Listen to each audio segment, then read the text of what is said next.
Today on Monkey Life, Alison meets Clyde, a pet trade marmoset who refuses to transfer from his owner's broken travel cage to the safety of the park's travel box. I don't like the cage with holes in it, but if that's what we're gonna have to do. Young orangutan Hujan meets older male Bulu, who's up for a full-on play session. It looks a little bit over the top, but I think there's a lot of smiles in between there. And Argentine chimp Sasha meets the challenge of Bart's outdoor enclosure for the very first time.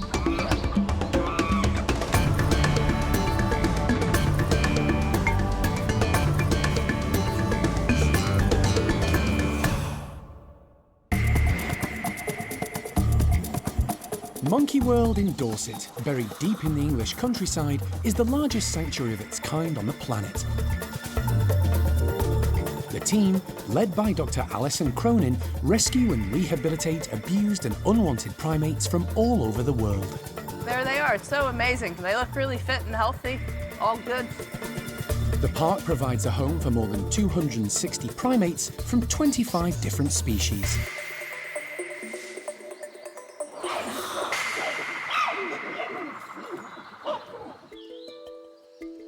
Early morning at the park, and Alison's on her way to yet another pet trade marmoset rescue. She's preparing to make the short journey from Dorset to Fareham in the neighbouring county of Hampshire. A male marmoset there, named Clyde, has been on her waiting list for several years and could be the perfect partner for Jenny, one of the females at the park. Sort of sadly, I was able to go to our waiting list and come up with what is number 7 or 8 on our waiting list, Clyde, and also is approximately the same age as Jenny. So we try and sort of find like with like, so we'll have perhaps the same energy levels and things.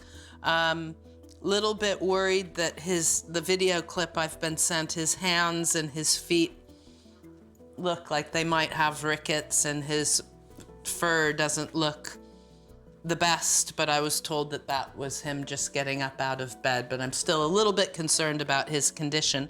But we'll get Clyde back to the park, see what he's like, get him fed up and vitamins inside of him, and consider introductions to Jenny almost straight away. We'll want a day or two to settle Clyde in and see what he's like. As Alison leaves for the 60-mile journey to pick up Clyde, his prospective partner Jenny is recovering from major dental surgery. She had a growth and a number of teeth removed yesterday, but is doing very well. She's eaten well, she is literally back to normal. Her attitude, she's telling us off again. She seems a lot more comfortable, so some of the food items that she struggled with, a couple of days ago, she's attempted and eaten very well now, so yeah, she's doing really good. Which is just as well, because Alison has arrived in Fareham to meet Jenny's potential new mate, and his owner. I'm Alison. Yeah, I've seen you before. Pleasure. Alison prefers to see any new primate in their current living conditions to help understand their mobility and behaviour. This identifies any potential issues, so the primate care staff can be informed. So she's a little frustrated to find the marmoset is already boxed up. Well, hi, sweet pea. However, she's able to take a look at Clyde's cage, which is still in place, and is told he also had the run of the sitting room. Sweet pea. Hey, Clyde. He's thinking, yes, what's going on? I do know. Alison's keen to get as much background on the marmoset as she can. You've had him now since 2015, was it? You first... 2015, yeah. You contacted us, I think? I made contact when his partner died, because he went into a depression. So you had just kept them in the cage when they were a couple? Yeah, but it was double that size. Yeah. Double that size, yeah. And so he's not really ever spent time outside or anything? I take him out occasionally to get a bit of sun. It's a recurring problem with pet trade marmosets. They're often kept in small spaces with very little, if any, outside access and very limited sunshine, leading to a lack of vitamin D and, inevitably, rickets. And fruit and veg. Yeah, spaghetti. He does love spaghetti. Okay. Yeah. I do give him a bit of porridge in the morning. What, oatmeal or? Ready break. Yeah. No, that's fine. That's fine. Alison has the information she needs. Time to transfer Clyde from the owner's box into a secure travel crate.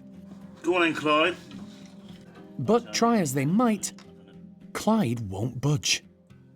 Clyde. All right, sweet pea. Come on, baby. All right, babe. I don't like the cage with holes in it, but if that's what we're gonna have to do. Alison doesn't want to cause the marmoset undue stress, so decides he'll have to travel to Dorset in the owner's box. But first, she'll make it as secure as possible. Do you mind if I call you if there's any questions or issues? Phone me. Yeah, no Thank problem. you. Thank you.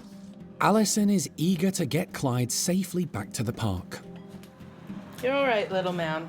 The primate care staff will assess the rescued marmoset when he's in a more secure environment. Luckily, not too long of a journey, because, like I said, I'm really not happy with that cage, but we've got it gorilla taped down and the sides and the holes filled in and everything else, and I've put a blanket in at least and a water bottle on board, so not ideal, but at least we're on our way. They set off, with Clyde heading for a new start, a potential new partner, and the chance to live a more natural marmoset life. It's been a week since orangutan Hujan joined the rest of the youngsters at the nursery. He's settling in well and becoming accustomed to the house, its large playroom, and some of the outside tunnels. He's also met all the girls in the group, including new arrival Kyan, who's just 15 days younger than him. The primate care staff have saved the only male in the nursery, 8-year-old Bulu Mata, till last. He's a lot bigger than Hujan, and he's the only other male in the group, so this is the kind of decider, really, if you like, of whether this is going to work or not. I really, really hope it does, because there's so much work that's gone into it, and all of the other intros have gone so, so well. We'll see how it goes. Hopefully, fingers crossed, they'll get on and become best buddies. But primate introductions are notoriously difficult to predict.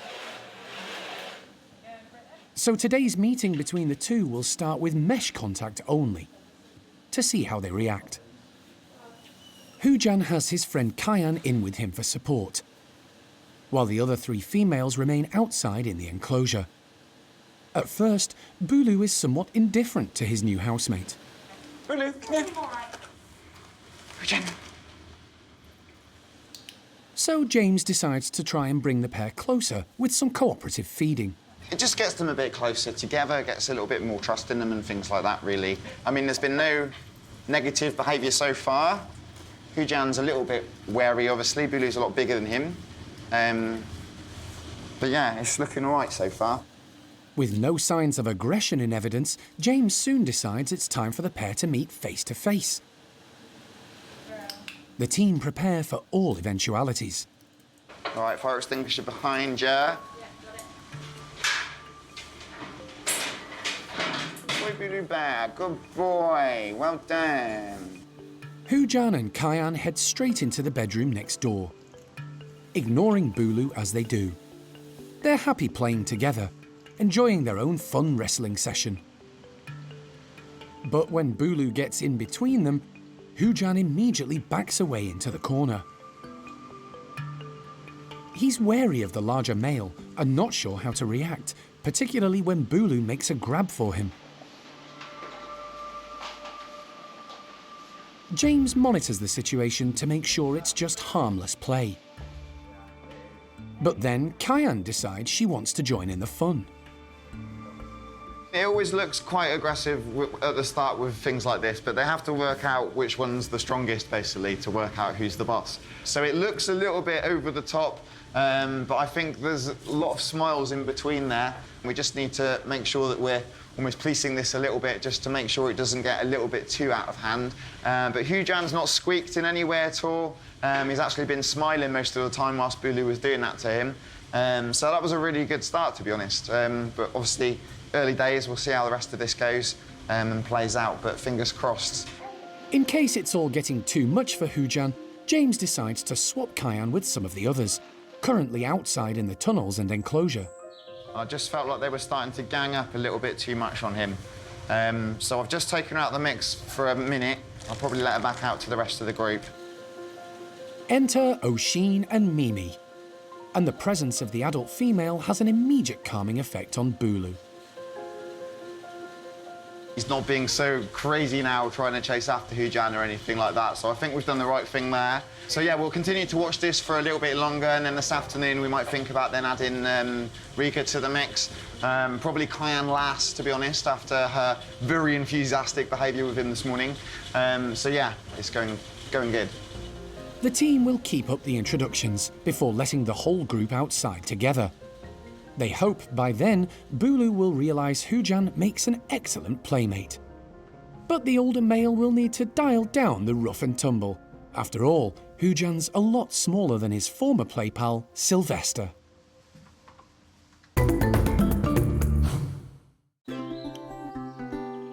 There are now 5 squirrel monkeys at the park, following the arrival of youngster Kimbo a few months ago.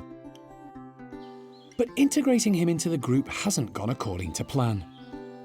He's a young male, he came from the pet trade, and our hope was to try and get him into our group. Unfortunately, we haven't been successful as yet, but we have managed to get him quite happily living with Nueve, our female black cat. So at the moment, we're taking a break from intros, and we're just going to run the groups as 2 separate groups, basically. So we've got Lopez, Lucille, and Logan living together, and they're the trio that have always lived together. They came to us together, and then we've got Kimbo and Nueve in a separate part of the house. Today, Karen has come up with a new and unusual feeding system for the trio of common squirrel monkeys to try out in their wonderful natural enclosure. So it's really cool, kind of hanging coconut feeder, which is great. They've had half coconut shells before, but they've never seen anything like this before. So this is going to be really interesting. And there's a big hole at the bottom, so we can fill it full of good stuff. And then we're going to hang it up, see what they make of it. Hopefully they'll enjoy trying to get out the insects and the treats. Karen has all sorts of goodies lined up to fill the coconuts. So we're going to put some straw in and some waxworms. They love waxworms, one of their favourites. Let's put some more straw in. Hide them all in there. Also going to use some mealworms, which they really enjoy too. Also going to treat them to a little bit of jam. It's very high in sugar, so this is a rare, very rare, very rare treat. The work that they'll put in will far outweigh the calories in that little bit. Suspending the coconut containers all around the enclosure will test the 3 squirrel monkeys both mentally and physically.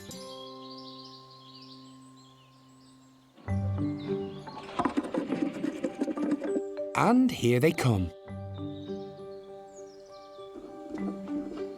Full of curiosity about the strange objects decorating the enclosure. They're certainly a puzzle, spinning and swaying the moment they try to grasp them.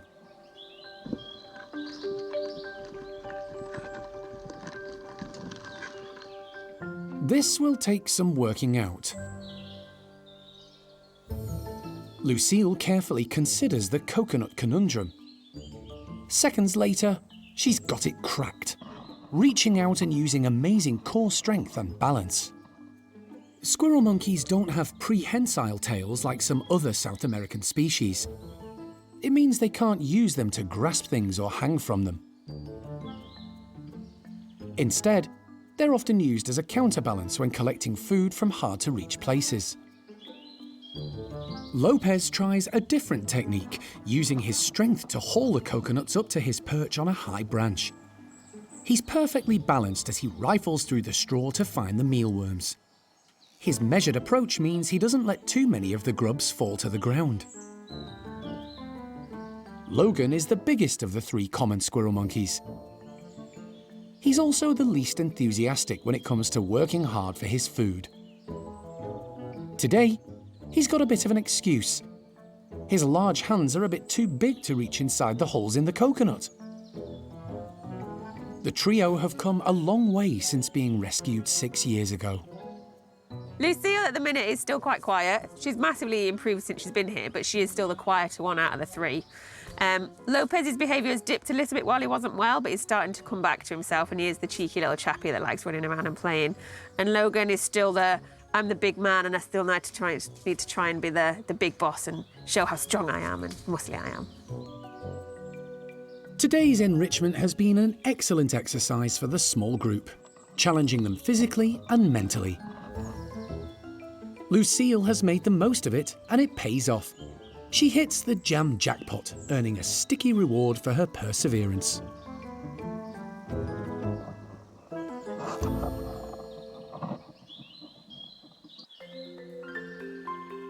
It's been a momentous few months for Argentine chimps Sasha and Kangu, rehomed from Buenos Aires Zoo.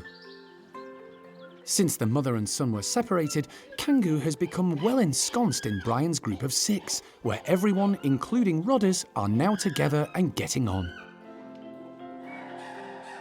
But for his mum Sasha, it's been a different story. She's found life tough in Bart's group, where introductions to the other 15 haven't always gone to plan. And she's yet to venture into the large outdoor enclosure. But today, primate care staff member Sean is hoping that's all about to change. It's been a bit slower going here, actually getting enough of a group around her to kind of be that reassurance and support as she goes outside. And yeah, the hope is that her going out, obviously a lot better for her, getting out in the fresh air, exploring the big enclosure and everything like that will be so much better for her. Things can only get better is the hope. So yeah, it's looking up today. Sean has opened the slide connecting the house to the outside tunnels that lead to the large enclosure. Good girl. Hi. What do you think? Sasha has spent the night with Athena and Lola, 2 females who have become good friends and are there to support and encourage her outside. If things go well, Sean will gradually introduce a few more of Bart's troop throughout the day. But first, she needs to take that initial big step outside. It'll be all right, probably. While Lola and Athena are making the most of having the enclosure to themselves, Sasha hangs back. Oh, Sash, it's okay. This is all new to the chimp, Come on, sweetheart. and she's understandably cautious. Come on, then. Lola comes back to offer her reassurance. Good girls. It seems to do the trick. After a bit more hesitation, Sasha takes her first steps into her new large outdoor space. Good girl.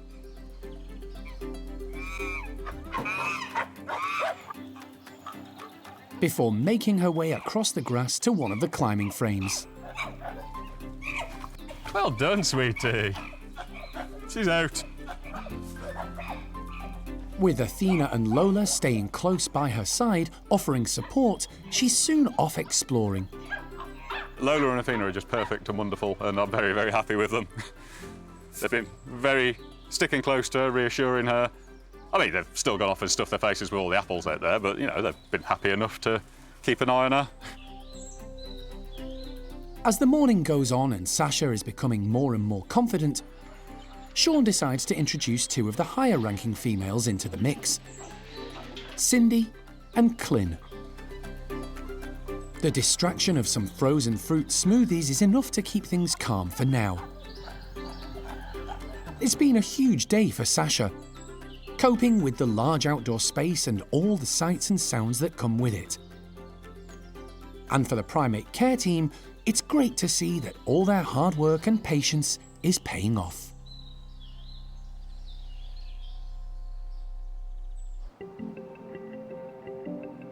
After a short journey from Fareham on the south coast, Alison has arrived back at the park with Clyde, a male marmoset who's been on her waiting list to be rescued for some time.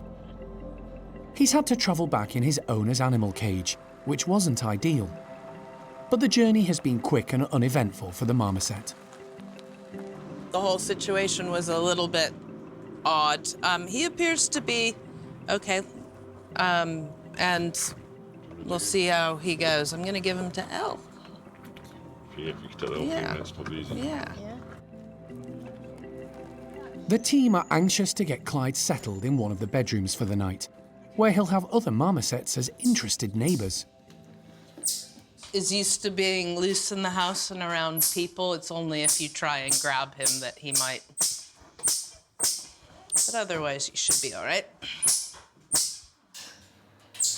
Elle opens up the cage to give Clyde access to his new bedroom. Come on, little man. He's in no rush. Door's open. It'll be the first time Alison will see him actually move. Slowly, Clyde plucks up the courage to take a look around, climbing to the edge of the cage before taking a leap of faith. He's actually fairly mobile and shows some good agility as he moves around the branching. But he looks pretty confident, to be honest. Yeah, I mean, that jump out of the box was pretty capable. Still not terribly happy of what his hands look like from that previous video clip, but he does seem not too bad. I guess leaping across countertops and up onto kitchen cabinets and stuff has put him in good stead for at least being able to move around. I'll be interested to see what Steph and Elle think about the state of his bones and everything moving forward, because some of the videos we had beforehand didn't look really good. And the bottle of D3 that I've been given is full and looks new. So, yeah, we'll just have to assess him now. But he's pretty good. Clyde's got a lot to contend with in the house, so the team will give him plenty of time to adjust before introducing him to his new partner, Jenny. Yeah, a lot of animals to get used to in this house. He's got very noisy neighbours. He's got the Tamarin girls next door that are very, vocal. He's got Millie Martin at the end who alarm calls, at any little sign of noise or danger. So he's got a lot to get used to. But next to him on the left, he's got his future girlfriend. And hopefully within the next week, they can start communicating over the wall and talking and familiarising themselves before they get to meet properly in person. So far, so good. But the next few days could be life-changing for this new arrival.